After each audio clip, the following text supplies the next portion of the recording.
What if Anakin became the Emperor? In Anakin's last plea to his wife, he proclaims he is more powerful than Palpatine and can overthrow him. But what if he fulfilled this line of thinking and actually became the Emperor? There are a few conditions that would need to happen for this to occur. Firstly, Anakin wouldn't be able to lose the duel on Mustafar. The events play out normally. Anakin chokes Padme unconscious, and the fierce duel between Anakin and Obi-Wan commences. However, the ending will be different. Anakin flips over Obi-Wan to land on the bank of Mustafar and evades Obi-Wan's deadly strikes to flick his lightsaber behind him and through the chest of Obi-Wan. He was the chosen one, and Obi-Wan could not oppose him. He stands victorious and kicks Obi-Wan's body into the lava below. Meanwhile on Coruscant, Yoda and Palpatine's duel ends in a draw, and the Grand Master successfully escapes. Palpatine senses a disturbance in the Force and tells Mas Amida that he senses Lord Vader is in trouble. However, what Palpatine sensed is wrong. Vader's life isn't in danger, his own is.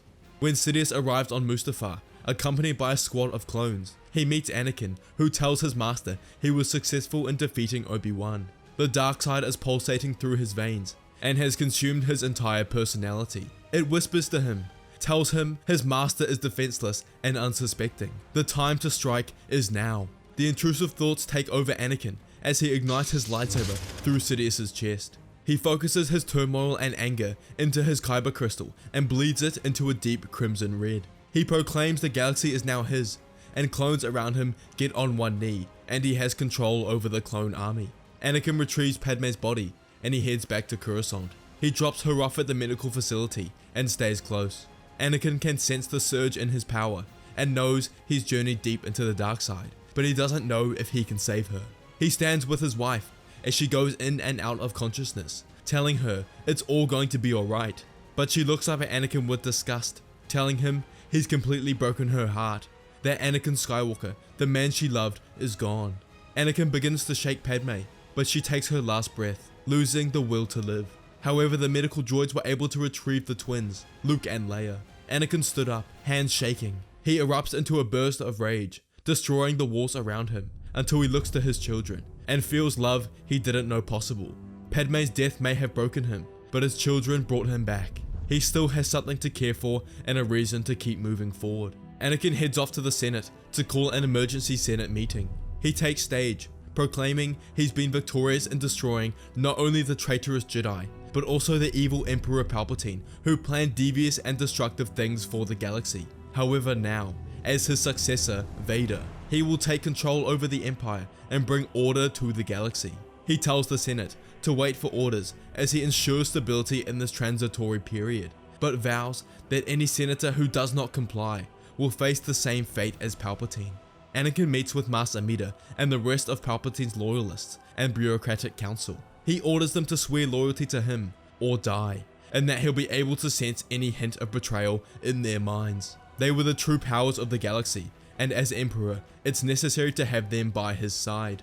The main difference between Anakin and Palpatine in their rule is that Palpatine was focused on the future, whilst Anakin focused on the present. Anakin was determined to stomp out the rest of the Jedi and maintain order rather than control, whereas Palpatine focused on the Death Star project, as well as ensuring his contingency plan in case something went wrong. Anakin got on extremely well with the clones during the war, and commissioned the Kaminoans to continue their production, and they would become the galactic police stationed around his empire. However, these clones would have less personality and become more obedient in following orders.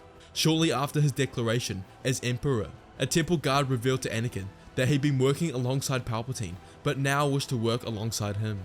Anakin accepted his declaration and made him the Grand Inquisitor. Saint Pistage, a Palpatine loyalist, revealed to Anakin a facility on Ferrix, where Palpatine was training Force sensitives in the dark side. Anakin traveled to this facility, where he met with the first batch of Inquisitors trained by Sidious. The Grand Inquisitor commanded them, and together they would hunt down the remaining Jedi.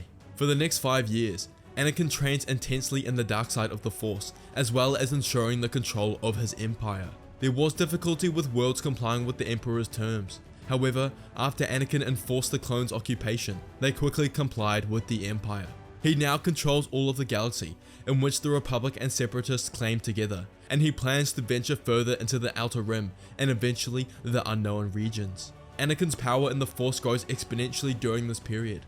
To learn the dark side, he had to study scrolls and holocrons from the Jedi Archive's restricted section. He has completely mastered Force Lightning and is able to completely incinerate an enemy with it. Accompanying this ability would be Force Drain, the power to completely drain the life force from an opponent to the point of death, and they wouldn't know what's happening until it's too late. Anakin was always proficient at jumping, but after years of studying, he would now have mastered the ability to remain in the air and essentially fly for short periods of time. However, Anakin's greatest power was his ability to see into the future, and after 5 years of studying, he could do this at will. The Force would only grant him snippets, but this was enough for him to track down the main enemies of the Empire. He used this ability when meditating and focused on Master Yoda, and the Force granted him a vision of his location on Dagobah. Anakin goes by himself as Vader, eager to test how his power now compares to the Grand Master. The two dueled intensely, but Anakin's new abilities have surpassed the old and weakened Master, and he successfully killed him. During these 5 years, Anakin's priority was the Inquisitor program, and thus he was successful in exterminating the remnants of the Jedi Order, including Council member Oppo Rancisis and apprentice Ahsoka Tano.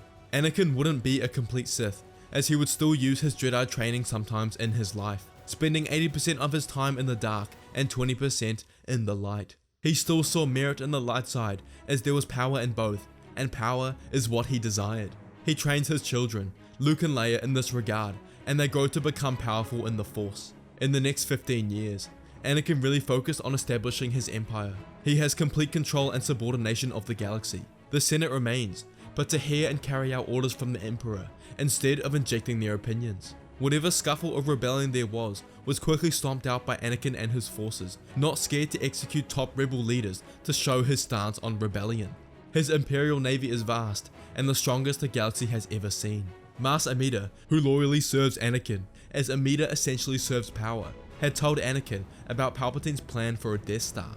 Anakin put the plans on hold whilst he was focusing on exterminating the Jedi.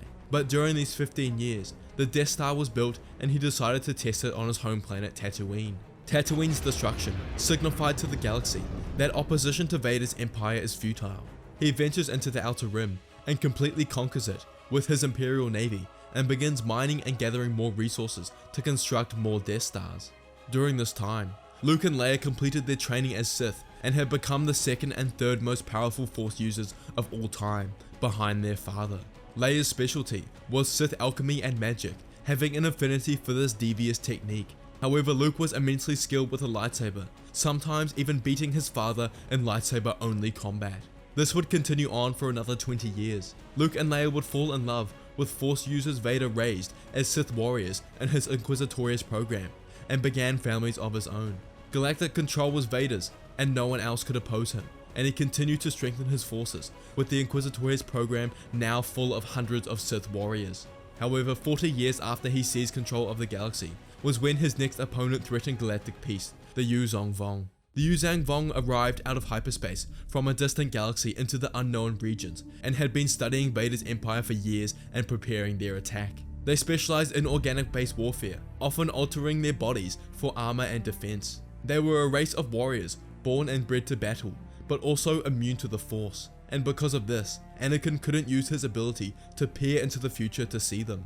Rumors of their invasion into the Outer Rim spread. However, Anakin viewed these as just rumors, as he was sure the Force would grant him a vision of them invading if they really existed. However, Anakin was forced to believe it when a video surfaced of his Sith warriors being defeated by the Vong in combat. Anakin realized why he never sensed it when he first met a Vong. They were undetectable by the Force. However, they were still privy to Force-based attacks. The Hutts, who had a good relationship with Anakin, passed on information of the Vong's fleet's movements to Anakin. However, this was discovered by the enemy, who ruthlessly conquered their worlds, ridding them of any mechanical creations, and would essentially terraform them back to how they originally were. They killed billions on their rampage, and Anakin knew he had to face the Vong with his fleet and declared war on them. The Imperial fleet engaged the Yuuzhan Vong many times in space, with both sides suffering severe casualties. The organic nature of the Yuuzhan Vong's fleet called the Empire of Guard. However, with Anakin's intelligence and quick-witted thinking, they quickly adapted. The average Sith warrior was superior to the average Yuuzhan Vong, However, the inability to sense the Vong's movements and attacks in battle severely hindered the Sith warriors, resulting in more casualties than expected. However, the warriors were still running rampant, and the Vong decided to do something about this.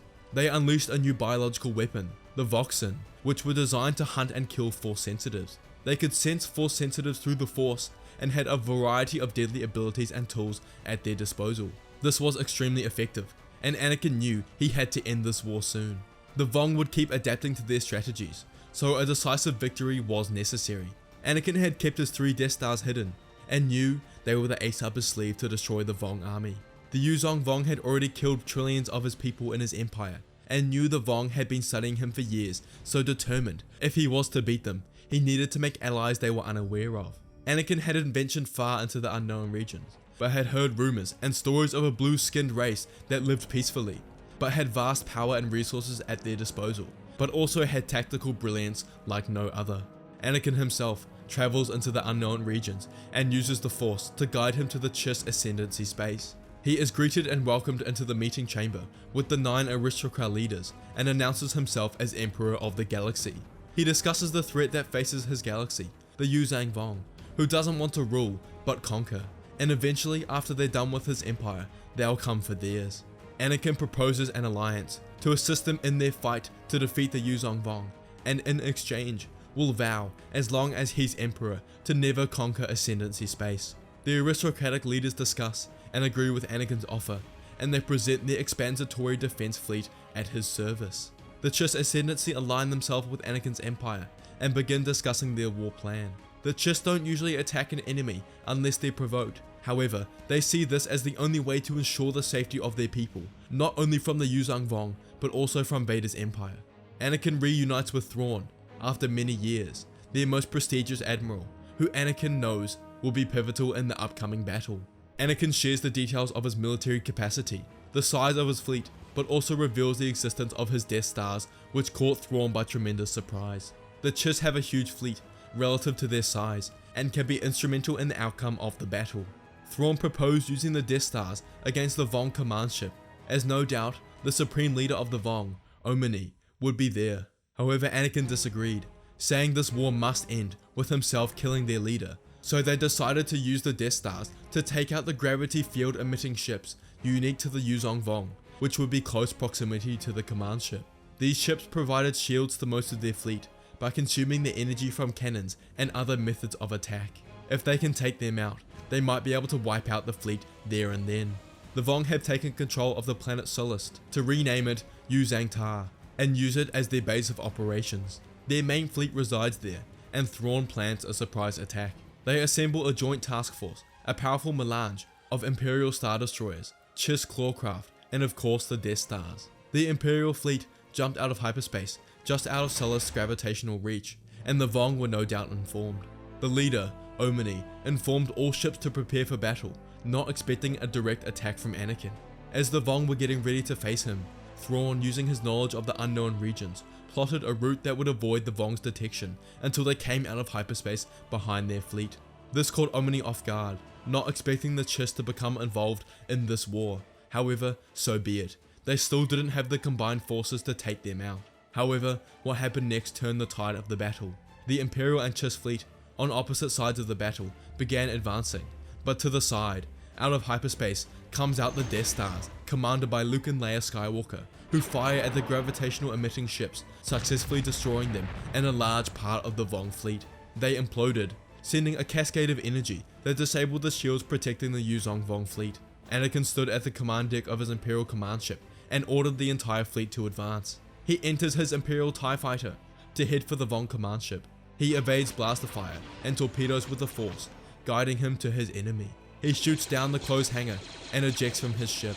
He kills the local guards and uses the Force to burrow through the Force above until he reaches the bridge. He stands opposite Supreme Leader Omni and immediately sensed he was Force sensitive. This battle isn't going to be as easy as he thought. Anakin started talking to Omni while secretly using Force Drain to gain an advantage. However, Omni was wary of this and confronted Anakin immediately. He was a hulking clad figure in a strange organic armor. Omni was a formidable opponent, attacking Anakin with a staff-like weapon that seemingly had a life of its own, shifting and contorting with each attack. This made his attacks unpredictable, but Anakin used his ability of Force Sight to glimpse into the future to see how the Supreme Leader would attack next.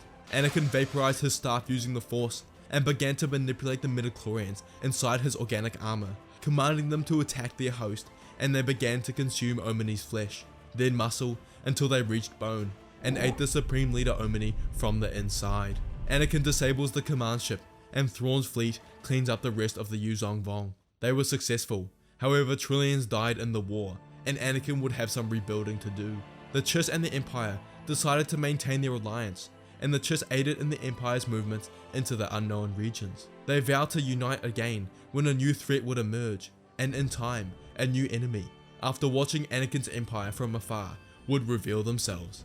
The lost tribe of the Sith had returned. They were an off-branch of Sith from the Empire formed by Naga Sadow that had been living by themselves for thousands of years. They didn't live by the rule of two, and thus, their numbers were many, now more than Anakin's forces. However, they were Sith, and aimed to rule the galaxy. They were based on Kesh, a planet in wild space, and had been secretly building their forces for decades until their strength could rival whatever force controlled the galaxy. And now, with the Yuuzhan Vong's defeat, Anakin's empire was vulnerable, and he was at threat of a revolution.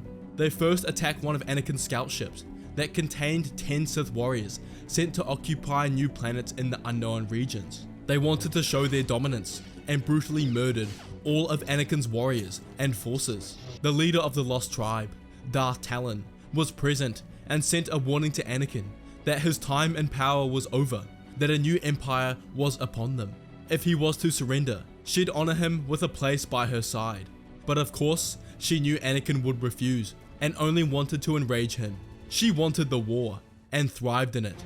Anakin is sent the footage and curses to himself, calling them cowards for attacking them when his empire was the weakest. But no matter, he will show them no mercy and crush them with all his might. All-out war breaks out, and the Lost Tribe quickly takes control of the unknown regions. The Chiss Ascendancy's forces are too small, and with their large fleet and power of the Force, the Lost Tribe of the Sith dominate them. The Ascendancy planets are occupied and controlled by Darth Talon, and uses them as the tribe's central commanding station of the unknown regions. In response, Anakin sets up a perimeter in front of the unknown regions, not permitting their entrance into his territory, and countless skirmishes occur all over the border. Because the tribe has occupied so many planets, the Death Stars would be ineffective in forcing them back. Anakin doesn't want to destroy the planets, he wants them under his control. Anakin has stayed back from the fighting and focused his efforts on commanding rather than directly engaging in battle. However, the opportunity arises on the planet Lenara. They got intel from Thrawn, who'd infiltrated the Lost Tribe by declaring loyalty to them.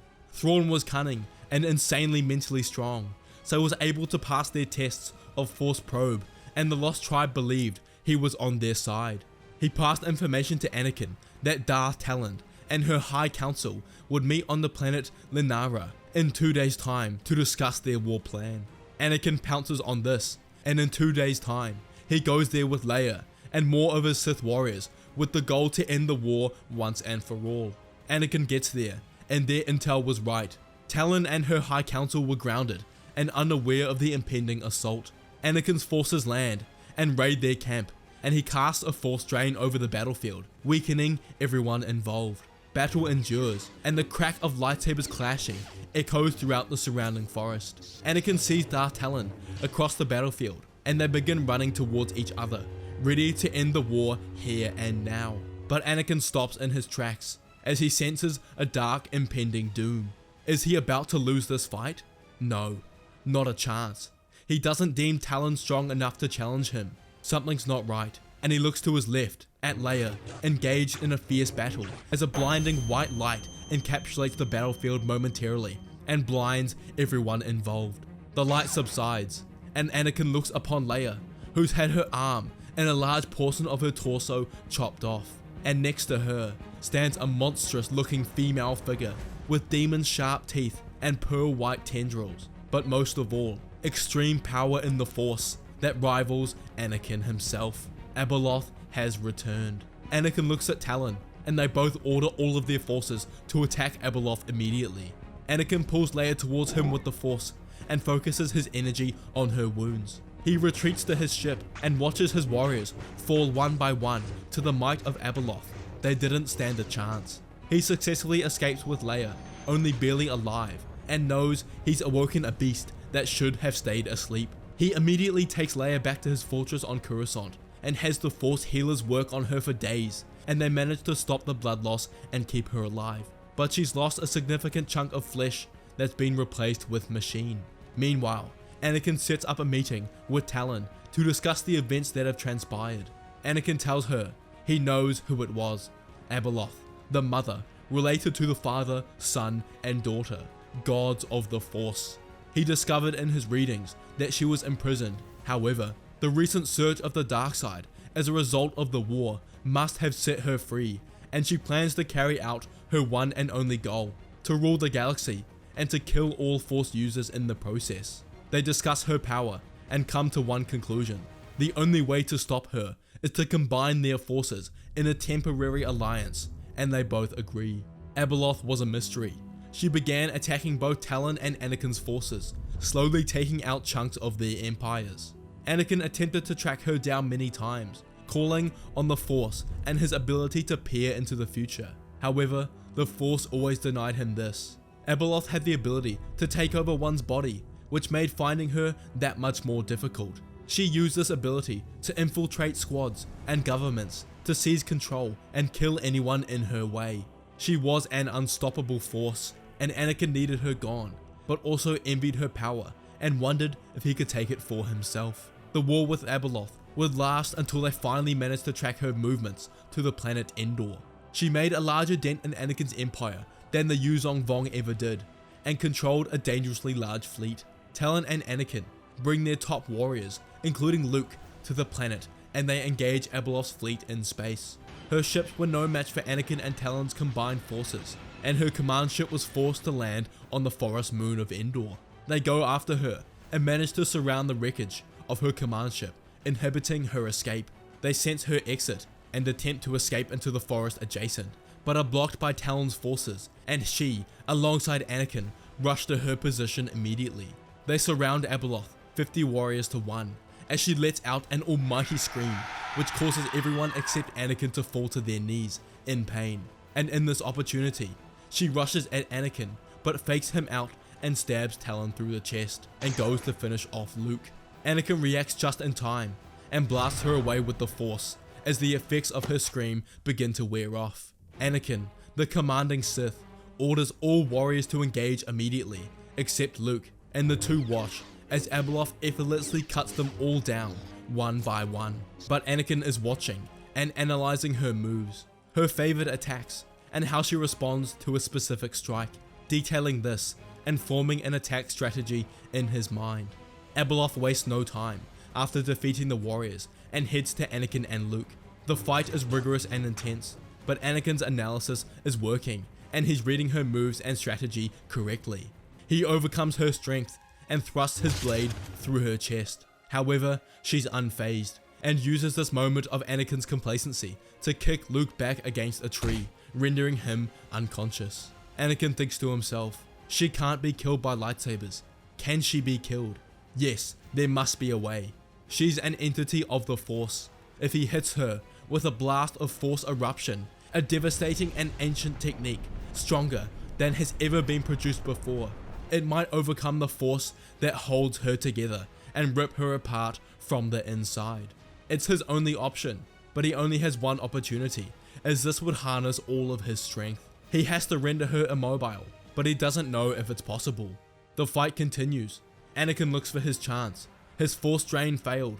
Force sight didn't work for him. The battle seemed like it would go on forever, until he decides to use the surroundings to his advantage. He cuts the base of the trees around him, unknowingly to Abeloth, who doesn't suspect a thing, and lures her to the center. He jumps back and uses the Force to break the trees from their roots and pull them onto Abeloth, causing her to become stuck in the ground. He begins conjuring Force eruption and concentrates completely on himself and the Force, utilizing all his energy and passing it onto his final assault. But Abeloth pushes off one tree, then another and another. He's not going to make it. Eruption isn't fully ready until a hooded figure reveals himself from the forest and reaches out with his arms to hold Abeloth in place. She screams in pain, knowing her doom is upon her, as Anakin completes the conjuring of Force Eruption and releases it at Abeloth, hitting her square in the abdomen and breaking the Force bonds holding her together as she dissipates into the atmosphere above. Anakin drops to his knees, fatigued, and looks upon the shadowed figure and asks who he is. But he begins to disappear into the forest, telling Anakin the recent war was only the beginning and was nothing compared to what was about to come. Abeloth has been defeated, and Anakin stumbles to his feet and walks over to Luke, who's just regained consciousness. He wants to follow after that man, but knows he doesn't have the strength. Together they head back to their ship and the capital Coruscant. With Darth Talon's defeat, the lost tribe of the Sith are in disarray, with no apparent leader, and over the following 12 months, their forces are scattered across the galaxy, isolated and without stable leadership. The war is essentially over, and Anakin's empire regains control over its lost territory. However, what Anakin didn't know was that within his own empire, rage and hatred was slowly brewing inside one individual, Leia Skywalker. Leia underwent horrifically painful surgery following her injuries, but it was successful, and she managed to regain full control of her body. However, the pain remained, and she was in constant turmoil due to her injuries. The Skywalkers were not true Sith, as they still implemented some Jedi philosophy. However, Leia's pain caused her to begin completely venturing down the dark path. This is where the shadowed man, who assisted Anakin in defeating Abeloth, began to manipulate Leia, showing her dreams of darkness, steering her down the dark path, and entrenching the hate and desire of a Sith within her. This went on for weeks, until he deemed she was ready. She craved power and an empire for herself. One night, whilst Leia was asleep, she continued to have dreams guided by the Shadow Man, until he himself showed up in one of them. Leia was thrust wide awake to find the shadowed figure in her room. Leia ignites her saber and asks the man who he is, who boldly proclaims his name is Darth Plagueis, the Dark Lord of the Sith, and has an opportunity for Leia.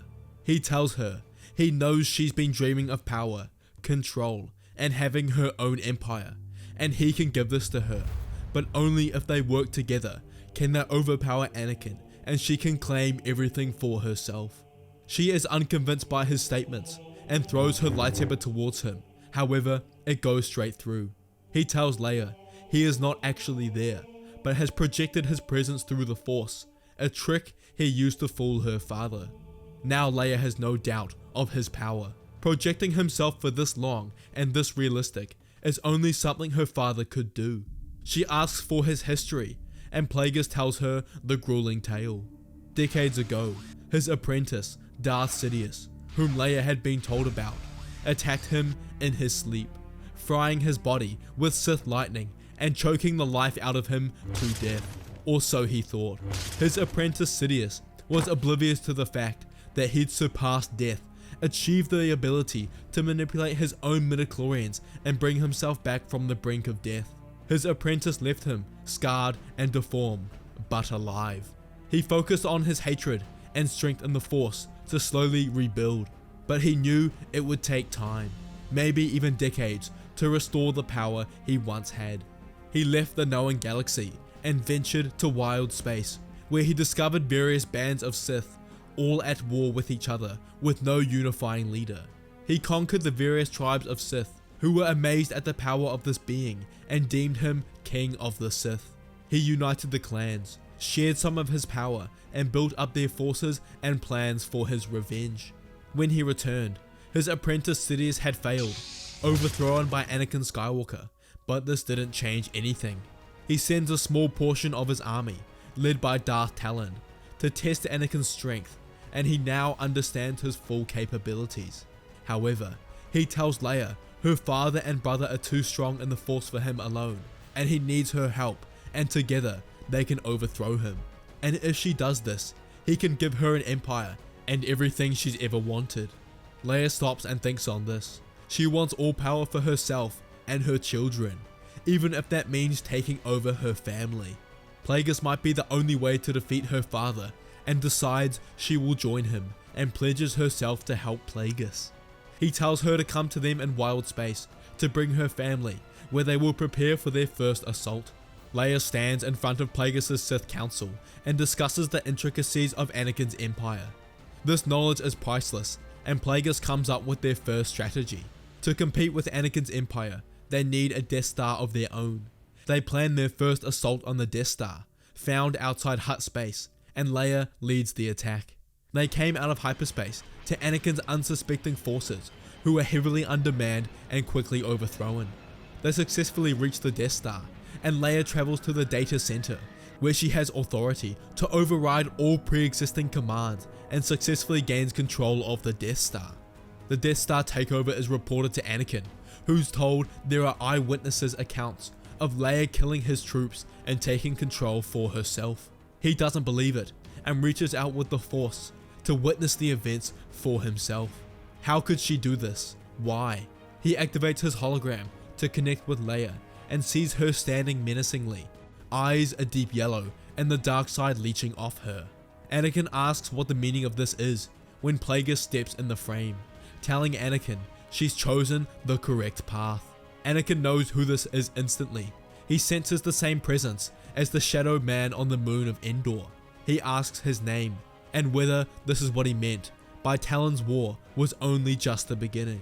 He nods his head and tells Anakin he himself, Darth Plagueis, King of the Sith, will wipe his empire out of existence alongside his daughter Leia Skywalker. The transmission ends and Anakin sits back on his throne. He knows the name Darth Plagueis, Sidious's master, whom he revealed years ago, the one that could cheat death, and he's turned Leia against him. He contacts Luke immediately and informs him of the situation. They agree to ready their forces for all-out assault. There's no doubt their forces are depleted following the previous two wars. However, Anakin knows the only reason Plagueis would recruit Leia is if he needs her power in defeating them, meaning he's scared to face Anakin and cannot do it by himself. Once again, the galaxy is thrust into the chaos of war. Anakin calls upon Thrawn and the Chiss, who agree to aid Anakin in the war. This bolsters his forces, and they combat the Sith in space. Thrawn's tactical brilliance was pivotal in many battles, leading Anakin's empire towards victory. The help of the Chiss cannot be overlooked, and Anakin will not forget this. However, little did he know, Plagueis had been plotting his death for years, but Leia's help almost assured him his plan would work. Leia told Plagueis of Anakin's foresight, who was shocked to hear that Anakin could essentially see the future on demand, but he would use this to their advantage. Plagueis' knowledge of the midichlorians was unprecedented, and Anakin was nowhere near close in this aspect. Because of this, he was unaware what Plagueis could actually achieve with this ability. He'd been practicing and perfecting this technique for decades, and was able to manipulate someone's midichlorians across the galaxy after making contact with them. This was the reason for him meeting Anakin months ago with Abeloth. Now, Plagueis had a connection to Anakin that he could not see, and he begins the final stages of his plan.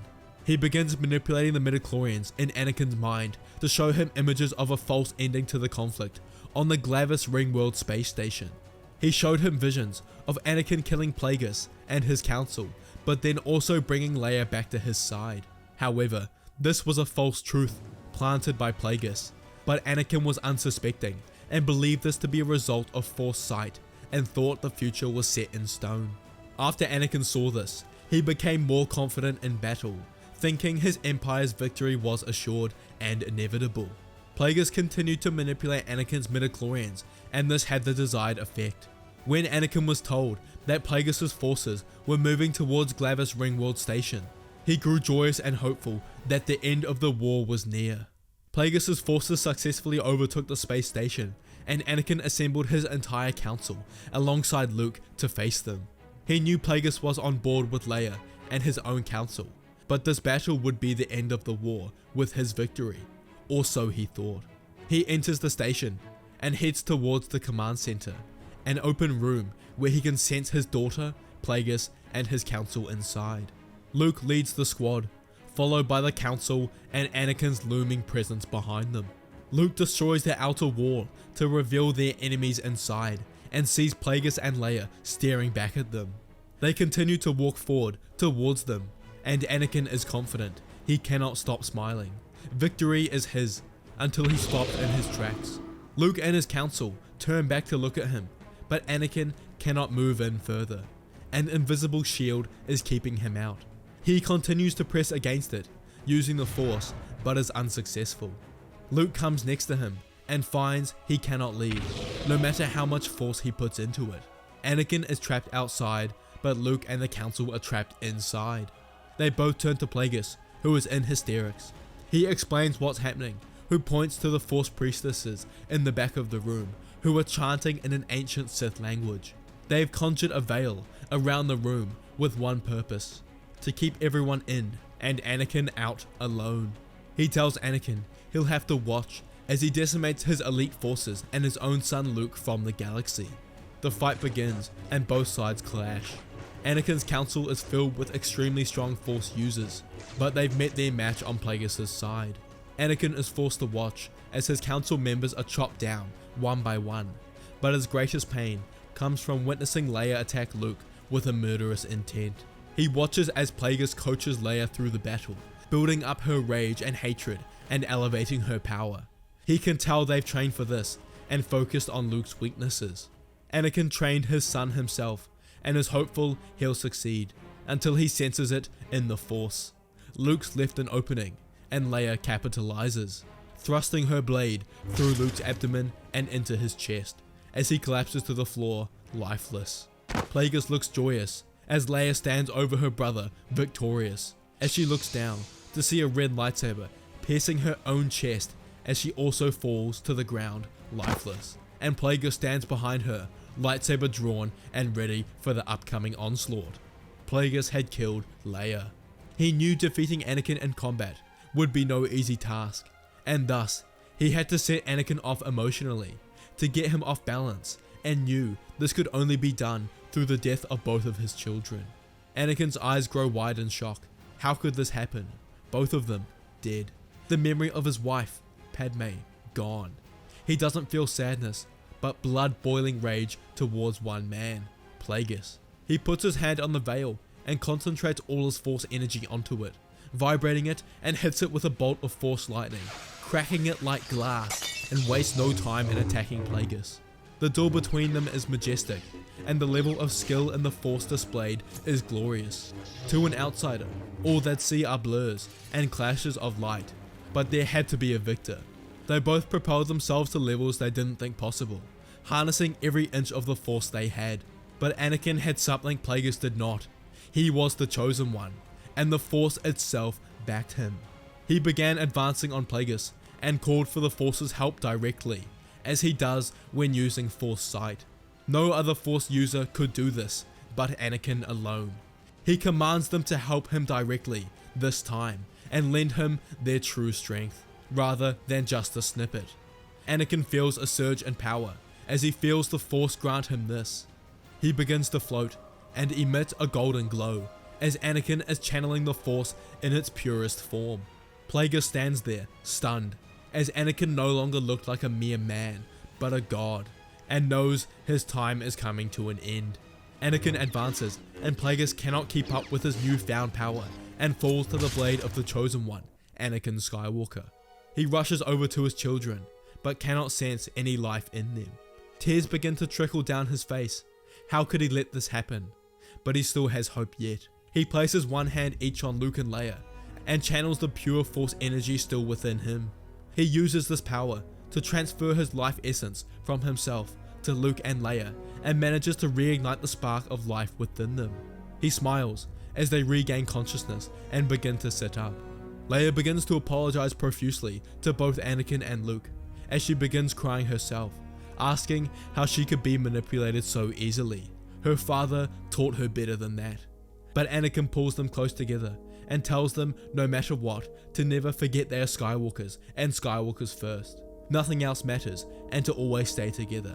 Anakin tells them to promise him, and they both nod and agree, which puts Anakin at peace as he falls onto his back life slowly leaving him after he transferred his entire life essence to his children. They stare down at him, shaking him and wishing for him to come back, but his vision continues to fade to black. Is this it? Is this the end? Have I finally found death? All he sees is black, until he slowly begins to see a light emerge in the distance, getting brighter and brighter, until he can make out mountains, trees and lakes. They all come into focus, and he knows where he is, Mortis. He looks around and sees a light descending from the sky, the Force ghost of the father, who tells Anakin his true job has just begun, to fulfill his role as the chosen one and maintain balance in the Force. Thanks for watching everyone. I hope you enjoyed the trilogy and let me know your thoughts in the comments below. Make sure to check out my other videos on the channel, and may the Force be with you.